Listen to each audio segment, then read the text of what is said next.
My name is Victoria Achieng. Welcome Achieng's babes. Tell a friend to tell a friend. Today we're going to be talking about how to date in 2024 and survive. Now, I just want to say the dating marketplace, the dating culture, the dating whatever it is you call it right now, it's a beast, it's a bear, it's aggressive. Like, you cannot be dating right now and not have a stable mind. Because if you go in the dating pool right now and you are not grounded in your principles and beliefs, you will be destabilized. I'm telling you that as a fact, not a suggestion, but take notes. Now, let's get into the list, the method, the strategy, and just my thoughts in between. So number one, I want to say when it comes to dating in 2024, and just dating overall, dating is a numbers game. It's a numbers game. Start with 100 people that you like. Divide that by 50%. 50% of the people that you like will like you back. Let's just say we're being generous. Now 100 to 50. Let's divide it again. Half of them will actually be compatible enough for you. Let's say compatible enough for you to consider going on a first date with. So we've gone from 100 to 50 to 25. Of the 25 left, how many are actually available for a relationship? So you got from 100 to 50 to 25 that are compatible, and out of the 25, now we got to cut that in half again. Odd number, so we're just going to round up. 12.5, we're going to round up to 13. So 13 people that you like you back, are compatible goal-wise and values-wise, and then also are available for a relationship. Now, after that 25 to moving to 13, we now have to look at who circumstantially can fit into your life. Really what I'm saying is, by the time you start with 100 people that you like or like you will have at best 3 viable candidates. 3 to 4 if you're lucky. You're gonna have 3 to 4 viable candidates. But mind you, that's starting off with 100 people. Most people are not exposed to 100 people. What I'm trying to say, it's a numbers game. So to increase your odds, you gotta put yourself out there more aggressively. Because it's not about, oh, I'm a good person, You can be a good person all you want. It's still a numbers game. You still got to put yourself out there. So just consider that when you're coming out into the dating pool. Don't assume that, oh, things will just happen quickly for me. It may or may not. It's a numbers game, statistically. So you got to put yourself out there so you can increase your odds of getting the 3 to 4 viable people that you can actually make a decision on in terms of moving into an exclusive relationship that is going to progress in holy matrimony. That's what I'm saying. Now, since something is off, put it off. Discernment is such a strong thing, and in this life, you're going to have to make certain decisions just based off of your discernment, just based off of what you are feeling in your spirit. There's no math, there's no science behind it. That's all you got. Follow it because it will save you from the things that you don't know about, that you may come to know about if you don't follow your discernment. Follow your discernment. If you sense something is off, put it off. Don't trust. Just trust me. Just trust me on that one. Number 3, if you're doing online dating, or even if you just exchange numbers with person, if you've been talking back and forth for about a week and there's been no, if you've been talking back and forth via text and it's been a week and there's no phone call and there's no plan to go on a date in person, you're better off investing your time in other people, because it's just going to be a pen pal type of situation. Most of your interactions are going to be back and forth texting. I don't know, that's exhausting, that's a waste of time, and you just got to wrap it up. That's just what it is on that.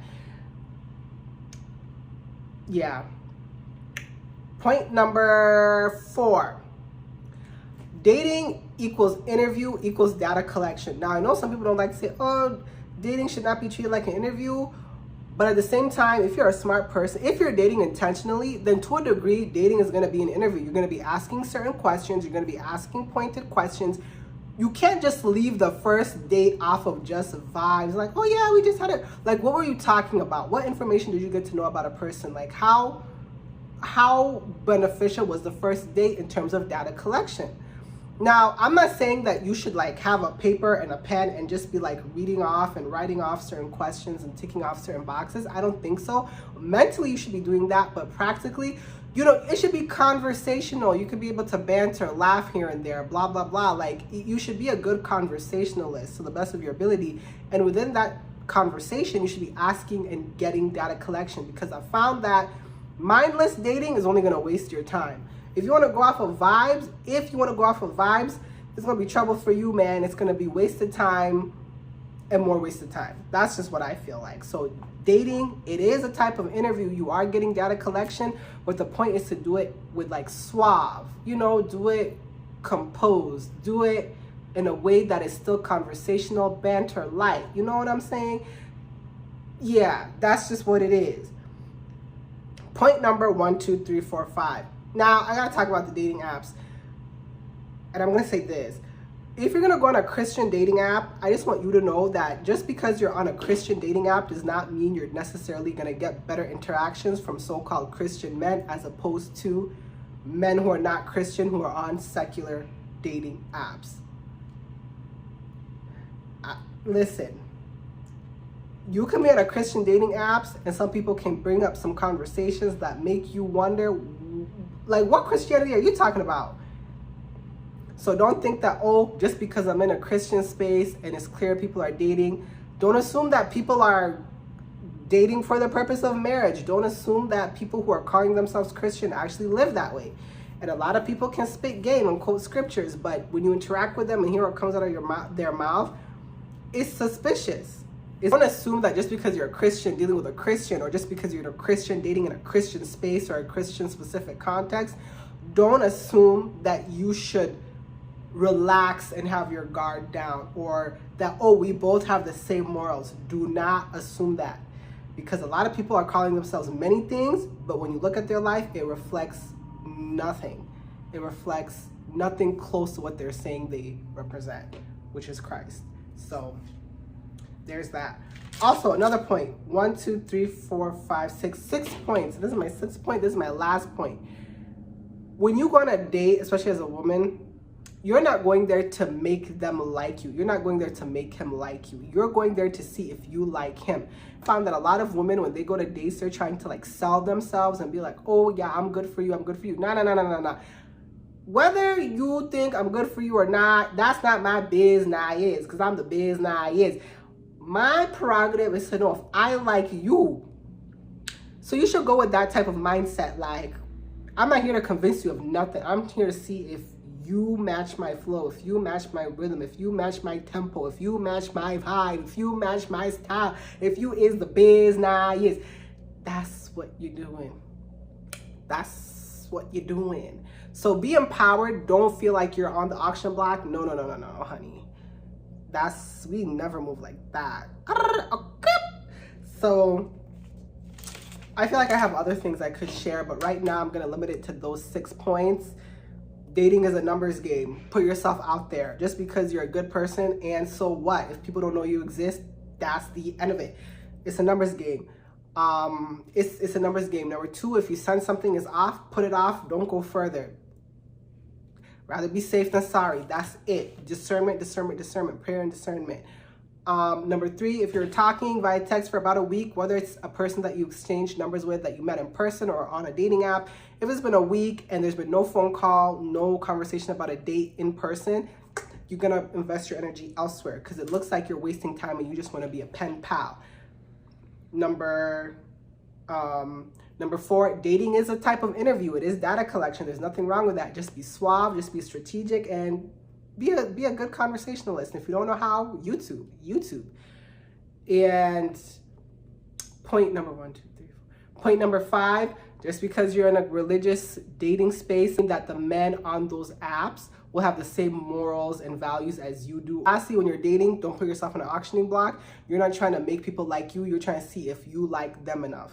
Okay? Especially as a woman, a lot of us are coached to convince men to like us. Oh, dress this way, dress that way, because he might like this. What if he doesn't like this? that's none of my business. If he doesn't like how I am as a person, he's not a good match. And I think a lot of women go on dates with pretense because they're trying to make themselves the best option. And it's like, if you're the best option for somebody, it should come naturally. It shouldn't be something that you're forcing or trying to convince somebody, right? So put the shift of perspective from I need to make him like me to I'm trying to assess if I like you enough. Empowered in knowing that you have an option to choose as well. You're not waiting to be chosen. My name is Victoria Achieng. Follow me on Instagram, TikTok, like, comment, and subscribe. And let me know your thoughts in the comments. What are some dating strategies that you have as you're navigating the 2024 dating market, dating space? Bye.